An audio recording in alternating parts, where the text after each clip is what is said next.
ഇന്ന് കുട്ടികൾക്ക് വളരെ പ്രിയപ്പെട്ട ഒരു പാസ്ത റെസിപ്പിയാണ് ഞാനിവിടെ ചെയ്യാൻ പോകുന്നത്. ആദ്യം പാസ്ത നമുക്കൊന്ന് വേവിച്ചെടുക്കാം.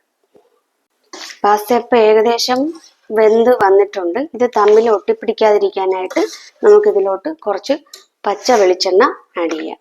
പാസ്ത നന്നായിട്ട് വെന്ത് വന്നിട്ടുണ്ട്. ഇനി നമുക്ക് അടുപ്പ് ഓഫ് ചെയ്യാം. ഇതിൻ്റെ കൊഴുപ്പൊന്ന് മാറ്റാനായിട്ട് നമുക്കിതൊന്ന് പച്ചവെള്ളത്തിൽ കഴുകിയെടുക്കാം. പച്ചവെള്ളത്തിൽ കഴുകിയ പാസ്ത വെള്ളം വാർന്നു പോകാനായിട്ട് ഒരു അരിപ്പയിലാക്കി വെക്കാം. മറ്റൊരു പാൻ അടുപ്പിൽ വെച്ച് അടുപ്പ് കത്തിക്കാം. പാൻ ചൂടായിട്ടുണ്ട്. ഇനി പാനിലേക്ക് കുറച്ച് വെളിച്ചെണ്ണ ഒഴിക്കാം. ഇനി നമുക്ക് പാനിലേക്ക് സവാള ഇടാം.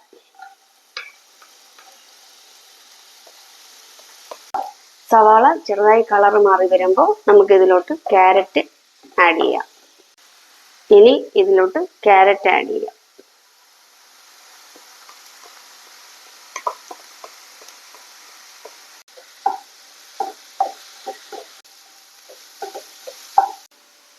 ഇനി നമുക്ക് ഇതിലേക്ക് യെല്ലോ ക്യാപ്സിക്കം ആഡ് ചെയ്യാം. ഇനി ഇതിലേക്ക് റെഡ് കളർ ക്യാപ്സിക്കം ആഡ് ചെയ്യാം. ഇനി ഇതിലേക്ക് ഗ്രീൻ കളർ ക്യാപ്സിക്കം ആഡ് ചെയ്യാം.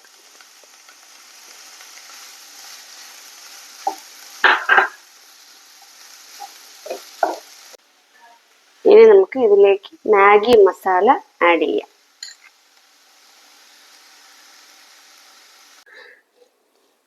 വെജിറ്റബിൾ എല്ലാം റെഡി ആയിട്ടുണ്ട്. ഇനി നമുക്ക് ഇതിലേക്ക് പാസ്ത ആഡ് ചെയ്യാം.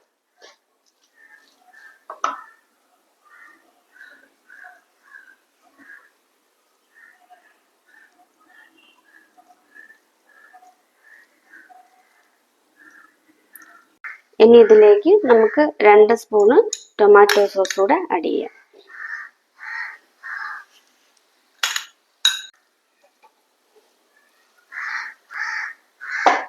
അങ്ങനെ പാസ്ത ഇവിടെ റെഡി ആയിട്ടുണ്ട്. നമുക്ക് അടുപ്പ് ഓഫ് ചെയ്യാം. പാസ്ത നമുക്കൊരു സെർവിങ് ഡിഷിലോട്ട് മാറ്റാം.